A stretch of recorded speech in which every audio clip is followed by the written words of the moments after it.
केरल के चिलचिलाती धूप में 60,000 के करीब आंगनवाड़ी कार्यकर्ता हड़ताल पर बैठे हैं, प्रदर्शन कर रहे हैं। और मांग क्या है? मांग बस ये है कि हमारी जो न्यूनतम वेतनमान है उसे बढ़ा दिया जाए। लेकिन इस मांग पर जब केरल की सरकार ऐसे बयान देती है और सरकार के मंत्री कहते हैं कि ये आंदोलन, ये प्रदर्शन इसलिए राजनीतिक है क्योंकि इस प्रदर्शन में यूडीएफ और भाजपा के नेता नजर आते हैं, तो सवाल यही है कि आखिर वो महिलाएं, आखिर वो बहनें केरल की क्यों सड़कों पर बैठी हुई हैं? क्या वो राजनीति करने के लिए सड़कों पर बैठी हुई हैं, या इसलिए सड़कों पर बैठी हुई हैं कि जो 13,000 रुपए उन्हें महीने में मिलता है वो 13,000 26,000 हो जाए तो वो 2 वक्त की रोटी अपने बच्चों को आसानी से खिला सके। लेकिन केरल की सरकार को यह प्रदर्शन राजनीति क्यों नजर आ रहा है? केरल की सरकार उन महिला कर्मचारियों को, आंगनवाड़ी कार्यकर्ताओं को, उनकी मांगों को जायज ठहराने से क्यों बच रही है? पूरी कहानी बताएंगे। नमस्कार, एबीसी हिंदी न्यूज देख रहे हैं आप। मैं हूं आर मोहन तिवारी। आंगनवाड़ी कार्यकर्ता और आशा कार्यकर्ता एक ऐसा समूह है जो कोरोना जैसी भीषण महामारी में भी अपनी तत्परता के जरिए, अपनी कार्य निष्ठा के जरिए देश के करोड़ों घरों तक पहुंचकर उन्हें दवाई पहुंचाना, उनके बच्चों के लिए जरूरी स्वास्थ्य व्यवस्थाएं मुहैया कराना। इसके अलावा अगर सरकार कोई काम देती है, चाहे वो वोटर लिस्ट का काम हो, चाहे वो जनगणना का काम हो, चाहे कोई स्वास्थ्य संबंधी सूचना हो, तमाम कार्यों को, तमाम कामों को आंगनवाड़ी कार्यकर्ता, आशा स्वास्थ्य कार्यकर्ता पूरी तरह से निभाती आई हैं। लेकिन केरल में पिछले 1 महीने से आशा कार्यकर्ता लगातार हड़ताल पर बैठी हुई हैं और अब 4 दिनों से राज्य सचिवालय के बाहर आंगनवाड़ी कार्यकर्ताओं ने भी हड़ताल शुरू कर दी है, प्रदर्शन शुरू कर दिया है। और मांग क्या है? मांग है कि हमारा न्यूनतम मानदेय बढ़ा दिया जाए। मांग यह है कि हमें और दूसरी जो सुविधाएं मिलनी चाहिए वो दे दी जाए। ये मांग सरकार के सामने कोई बहुत बड़ी मांग नहीं है। यह मांग एक बेसिक मांग है, जिसे हम कहते हैं कि अति आवश्यक मांग है। अभी केरल में जो वेतनमान की बात चल रही है उसमें करीब 13,000 रुपए आंगनवाड़ी कार्यकर्ताओं को दिया जाता है, केरल सरकार ये कह रही है। इसके अलावा जो सहायिका हैं उन्हें 10,000 के करीब दिया जाता है और इसे बढ़ाकर 26,000 करने की मांग की जा रही है।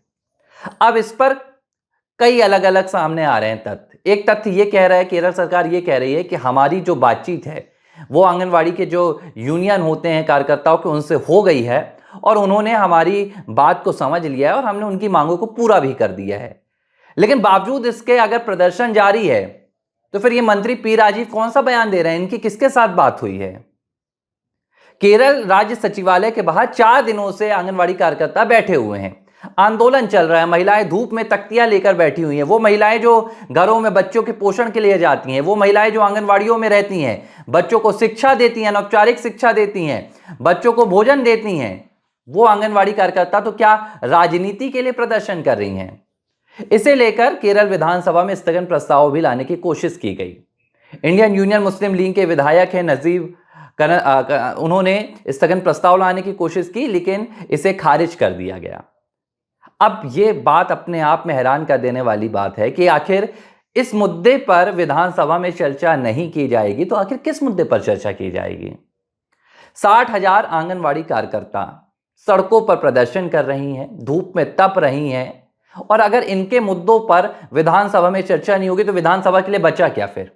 आप क्या यहां राजनीति की चर्चा करने के लिए बस बैठे हैं, या आप केंद्र की सरकार पर आरोप मढ़ने के लिए बैठे हैं कि केंद्र की सरकार नहीं कर रही है, बीजेपी सरकार नहीं कर रही है? यह बयान अपने आप में उद्योग मंत्री का बड़ा दकियानूसी बयान है। उन्होंने कहा कि जिस दिन से इस प्रदर्शन में यूडीएफ यानी कि कांग्रेस के नेतृत्व वाले विपक्ष यूडीएफ के नेता और भाजपा के नेता शामिल हुए, उस दिन से ही हमें समझ में आ गया कि इस पूरे प्रदर्शन के पीछे राजनीति है। यह बड़ा आसान होता है किसी प्रदर्शन को राजनीतिक बता देना, लेकिन अगर आप जाकर उस जमीन पर प्रदर्शनकारियों की तस्वीरें देखेंगे तो आपको समझ में आएगा कि यह कितनी बड़ी राजनीति है। आप खुद इस बात को सोचिए कि आखिर यह मांग क्यों हो रही है। आंगनवाड़ी कार्यकर्ताओं की बेहद सिंपल, बेहद सरल, सीधी सी मांग है, हमारा न्यूनतम वेतनमान बढ़ा दिया जाए। क्यों? क्योंकि जो वेतनमान अभी मिलता है उससे घर नहीं चल सकता। उससे 2 जून की रोटी नहीं मुमकिन हो सकती है। 13,000 रुपए में है। आज की तारीख में अगर आप देखेंगे तो एक समोसा भी जो मिलता है बाजार में उसकी भी कीमत मिनिमम 10 रुपए हो गई है। और ऐसे में अगर आप 13,000 रुपए में आप पूरे घर चलाने की बात करेंगे तो ये अपने आप में किसी के लिए भी अचरज वाली बात हो जाती है। अब यहां पर केरल सरकार के मंत्री पी राजीव ने कई तथ्य रखे। उन्होंने विधानसभा में यूडीएफ के वॉकआउट, दरअसल इस पूरे मुद्दे में केरल विधानसभा जबरदस्त तरीके से गर्मा गई और कांग्रेस के नेतृत्व वाले यूडीएफ ने वॉकआउट कर दिया। यूडीएफ ने कहा कि यहां पर पूरी केरल सरकार इस प्रदर्शन को दबाने की कोशिश कर रही है। यहां तक कि विपक्ष के नेता वीडी सतीशन ने तो यह तक कह दिया कि इस बारे में कोई दो राय नहीं है कि अगर केरल सरकार का बस चले तो वो इन प्रदर्शनकारियों के ऊपर सैन्य टैंक चलवा दे। ये टिप्पणी कोई सीधी टिप्पणी, कोई मजाकिया टिप्पणी नहीं है। विपक्ष के नेता का विधानसभा में इस मार्मिकता के साथ कहना कि अगर सरकार का बस चले तो सरकार इस मसले पर सैन्य टैंक भी चलवा दे, इस तरह से इस मसले की अनदेखी की जा रही है। पहले ये पूरा मसला आशा कार्यकर्ताओं के प्रदर्शन के साथ शुरू हुआ। अब हो क्या रहा है आप देखिए, यहां पर पी राजीव ने क्या कहा। पी राजीव उद्योग मंत्री हैं केरल सरकार के। उन्होंने कहा कि जो आंगनवाड़ी कार्यकर्ता हैं और उनकी जो सहायिका है, इनके लिए केंद्र सरकार ने जो मानदेय तय किया था वो 4500 रुपए का मानदेय था और सहायिकाओं के लिए 2700 रुपए का मानदेय था, जिसे आपके केरल सरकार ने इसमें इन्हें 10,000 रुपए दिया जा रहा था, तो करीब 13,000 रुपए की राशि इसमें दी जा रही है वेतनमान की। और 10 साल के ज़्यादा अनुभव के बाद जो है उसको 13,000 और जो 10 साल से कम अनुभव वाला है उसे 10,000 दी जाती है। केरल सरकार का कहना है कि मानदेय की जो राशि है वो 5 तारीख तक हर महीने दे दी जाती है और जो मांगे यहाँ पर आंगनवाड़ी कार्यकर्ता कर रहे हैं वो भी हमने पूरी मान ली है।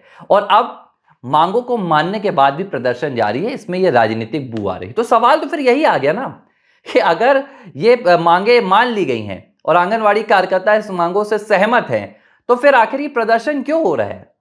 जाहिर सी बात है कि आपने जो उन आंगनवाड़ी कार्यकर्ताओं की मांगे हैं वो पूरी नहीं की। अब आप इसमें कह रहे हैं कि ये जो स्कीम थी, जो ये योजना थी, ये केंद्र सरकार की थी, यानी कि आशा कार्यकर्ता और जो आंगनवाड़ी कार्यकर्ता होते हैं इनके लिए ये जो योजना लाई गई थी ये केंद्र सरकार की लाई गई थी, ये केरल की नहीं थी। तो क्या अब आप आंगनवाड़ी कार्यकर्ताओं की कोई सहायता नहीं करेंगे? क्या वो केरल की आपकी महिलाएं नहीं हैं? क्या वो केरल की आपकी बेटी नहीं है? ये विधानसभा में पी राजीव का दिया गया बयान अपने आप में हास्यास्पद भी हो जाता है। जब आप किसी भी मुद्दे से बचने के लिए उसे आप राज्य सरकार का नहीं बताकर केंद्र सरकार के ऊपर थोप देते हैं, लीप देते हैं। तो ऐसे में ये सवाल भी फिर खड़ा होता है कि मान लिया कि जो योजना लाई गई थी, जो ये पूरा स्ट्रक्चर तैयार किया गया था, ये केंद्र सरकार का था, लेकिन जो कार्यकर्ता हैं, जो आशा सहायिका हैं, जो आंगनवाड़ी कार्यकर्ता हैं, वो तो केरल की हैं। तो फिर आखिर केरल सरकार को उनका मानदेय बढ़ाने में क्या गुरेज है? जाहिर सी बात है कि राजनीति चल रही है और राजनीति यह चल रही है कि हम नहीं करेंगे, केंद्र करेगा, क्योंकि यह योजना केंद्र की थी। अब देखिए यहीं पर सवाल उठता है और यही कुछ तस्वीर दिल्ली में भी निकलकर सामने आती थी। दिल्ली में भी अरविंद केजरीवाल ये बार बार कहते थे कि ये काम तो केंद्र का है, ये उपराज्यपाल बीच में अड़ंगा अड़ा रहे हैं, जबकि इसे लेकर विपक्षी पार्टी के जो नेता हैं उमर अब्दुल्ला, उन्होंने जम्मू कश्मीर में अभी हाल ही में एक इंटरव्यू दिया था और उन्होंने सीधे तौर पर यह बात दोहराई थी। उन्होंने कहा था कि केंद्र और राज्य के दरमियान जो संबंध होते हैं वो उसका एक ही उद्देश्य होता है कि राज्य की जनता की खुशहाली और बहाली, राज्य का विकास। ये संबंध राजनीति से परे होने चाहिए। उन्होंने कहा था कि अगर राज्य को विकास लाना है तो आपको केंद्र के साथ आपके संबंध बेहतर करने होंगे और मैं वो कर रहा हूं। ये उमर अब्दुल्ला का बयान था और उन्होंने दिल्ली के लिए नसीहत दी थी और साथ ही तमाम विपक्षी पार्टियों को भी नसीहत दी थी। लेकिन यहां पर ऐसा नहीं हो रहा है। अगर आप विपक्ष के नेता वीडी सतीशन के एक बयान पर गौर कीजिए तो उन्होंने एक बात की। उन्होंने कहा कि सुनीता विलियम्स अंतरिक्ष से जमीन पर वापस आ गई हैं, लेकिन अभी भी सरकार अपने सपनों से वापस नहीं आ पाई है। सरकार अभी भी इन आशा और आंगनवाड़ी कार्यकर्ताओं की मांगों से कोसों दूर है, इनकी परेशानियों से कोसों दूर है। और जाहिर सी बात है, ये महिलाओं का प्रदर्शन है, आपको इसको नजरअंदाज कैसे कर सकते हैं? ये कोई राजनीतिक प्रदर्शन नहीं है जहां कोई मांग हो रही है, और मांग भी किसके लिए हो रही है। अब वीडी सतीशन ने बताया कि कई आंगनवाड़ी ऐसी हैं जहां पर खुद ये महिला कार्यकर्ता, आंगनवाड़ी कार्यकर्ता अपने जेब से पैसे लगाती हैं, कभी खाना लाने के लिए तो कभी आंगनवाड़ी की मरम्मत कराने के लिए, और पूरी निष्ठा के साथ आंगनवाड़ी कार्यकर्ता यहां पर काम करती हैं। लेकिन उसके बावजूद अगर उनकी मांगों को नहीं सुना जाता है, उसके बावजूद उनकी मांगों को जायज ना ठहराकर राजनीतिक बताया जाता है, तो फिर तो सवाल उठता है कि आखिर विजयन सरकार करना क्या चाहती है। क्या विजयन सरकार ये इस आंदोलन को दबाना चाहती है, क्योंकि अगले साल विधानसभा चुनाव भी है।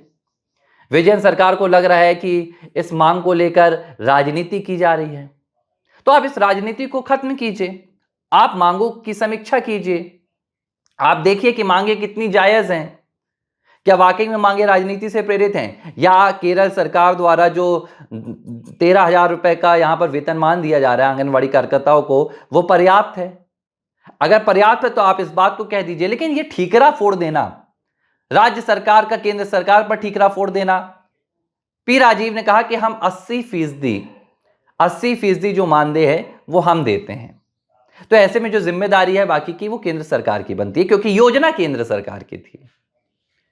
अब देखिए, इस तरह की बयानबाजी से शायद राजनीतिक फायदा एलडीएफ सरकार को हो जाए, शायद राजनीतिक फायदा यूडीएफ को भी हो जाए, लेकिन जिस लिहाज से 60,000 आंगनवाड़ी कार्यकर्ता सड़कों पर बैठी हुई हैं, उनका जो कर्तव्य निष्ठता रही, कर्तव्य परायणता रही है, उस पर कहीं ना कहीं चोट पहुंचाने का काम फिलहाल केरल में किया जा रहा है। एबीसी हिंदी न्यूज, आज ही जुड़िए हर खबर के साथ।